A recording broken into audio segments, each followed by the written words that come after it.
Joining me now, I'm delighted he's with us, Matt Whitaker, former acting attorney general under President Trump. Matt, now, according to CBS, there are two parts of this investigation. One part concerns the efforts to swap out electors, won by Biden in several battlegrounds. Another is examining the actions surrounding January 6th, when the supporters overran the Capitol. Have you seen any evidence, Matt, that Trump could be in any type of legal jeopardy, criminal jeopardy under these two broad understandings of where this investigation is going?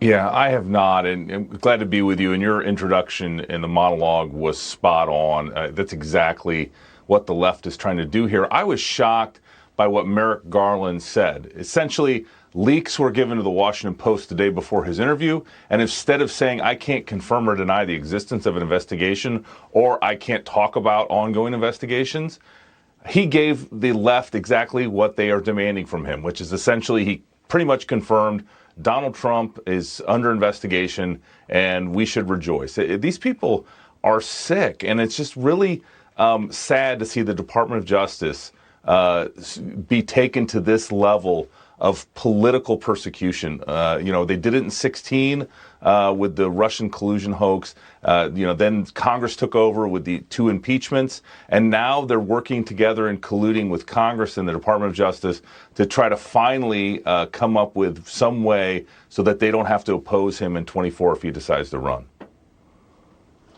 Now, Obama's former Solicitor General, Matt, Neil Katyal, had an interesting read on Garland. Watch.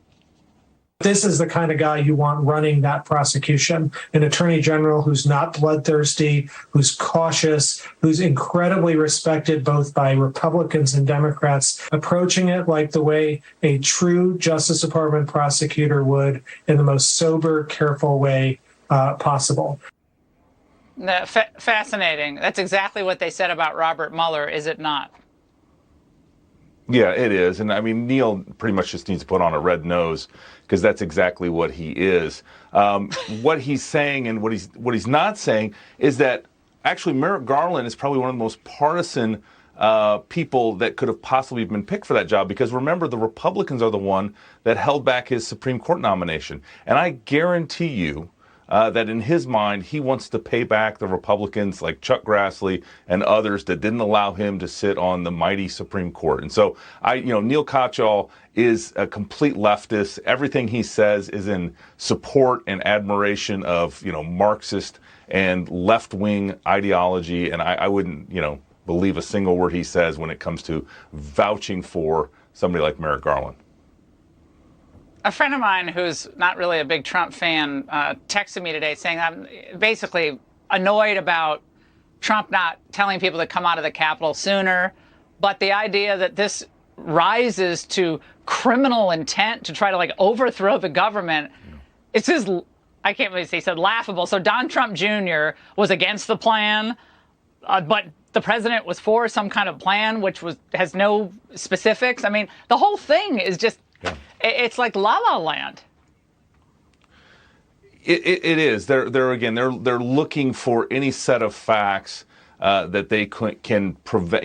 Again, the existence of an investigation is bad enough if you're a political candidate, and so that's what they're trying to do. Obviously, they hope for a prosecution, but ultimately, Donald Trump, like he has since he came down the escalator, has fought through all of these nonsensical attacks. And, like he often says, that, they're not after him, they're after the people that he represents and, stands in front of. So, I'm glad that he's willing to take up this fight. He's right. He could walk away and all this would go away, but he's not going to.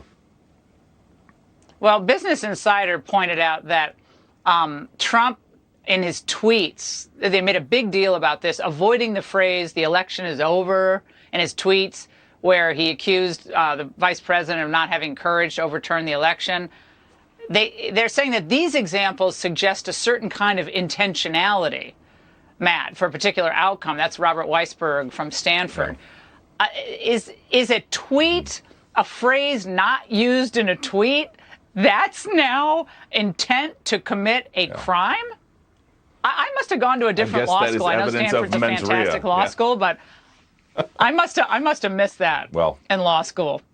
I I missed it as well. And to me, it's really interesting that the left for after 2016 in the election, they said how Donald Trump was illegitimate, how he knew he was illegitimate. And, this went on for, in fact, the president sent out a truth that said for 10 minutes, showed these clips.